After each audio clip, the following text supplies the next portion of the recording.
जैसा कि पहली वीडियो में हमने डिस्कस किया था कि माँ का दूध इतना ज़रूरी क्यों है और इसके क्या क्या फ़वाइद हैं, आज हम दूध पिलाने से मुतालिक कुछ एहतियाती तदाबीर को डिस्कस करेंगे। इन एहतियाती तदाबीर में क्या क्या शामिल है, आइए देखते हैं। मुनासिब लैच, निपल के दर्द को रोकने और मौसर दूध की मुंतकली को फ़रोग़ देने के लिए अच्छे लैच को यकीनी बनाएं।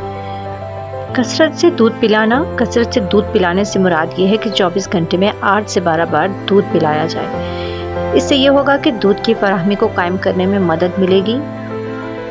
दूध ना पिलाने की सूरत में छाती का भारीपन और इसमें इजाफे को रोका जा सकता है। ये यकीनी बनाएं कि बच्चे का वज़न बढ़ रहा है, मुनासिब गीली नैपी हैं और बच्चे का पेट भरा होने के आसार नज़र आ रहे हैं। अपने निपल्स की मुनासिब देखभाल कीजिए, उन्हें खुश्क रखिए ताकि उनमें कोई इन्फेक्शन ना हो।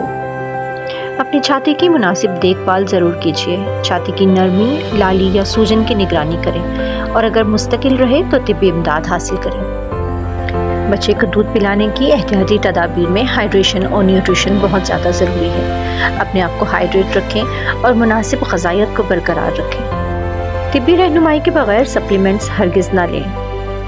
अगर आपको लगता है कि आपको सप्लीमेंट्स की ज़रूरत है तो उसके लिए अपने हेल्थ प्रैक्टिशनर से ज़रूर रब्ता कीजिए। किसी भी बीमारी की सूरत में अदवायात इस्तेमाल करने से पहले अपने हेल्थ प्रैक्टिशनर को ज़रूर बताइए कि आप एक ब्रेस्ट फीडिंग मदर हैं। बच्चे के रवैये पर नज़र रखें। बच्चे को तकलीफ़, बेचैनी या दूध पीने के अंदाज में तब्दीली की अलामत को ज़रूर मॉनिटर करें। अगर आप एक वर्किंग वुमेन हैं तो आप अपने दूध को मुनासिब तरीके से महफूज भी कर सकती हैं।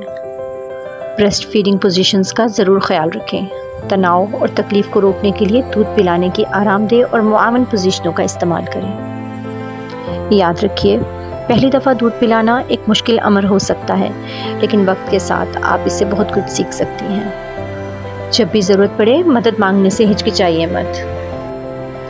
दूध पिलाने के चैलेंजों या खदशात के बारे में रहनुमाई हासिल करने के लिए अपने गायनेकोलॉजिस्ट या फार्मासिस्ट से ज़रूर रब्ता कीजिए। इस सिलसिले में बिल्कुल भी हिचकिचाएं मत। ज़रूरत पड़ने पर मदद हासिल करना कामयाब और खुशगवार तजर्बे के लिए बहुत ज़रूरी है। शुक्रिया।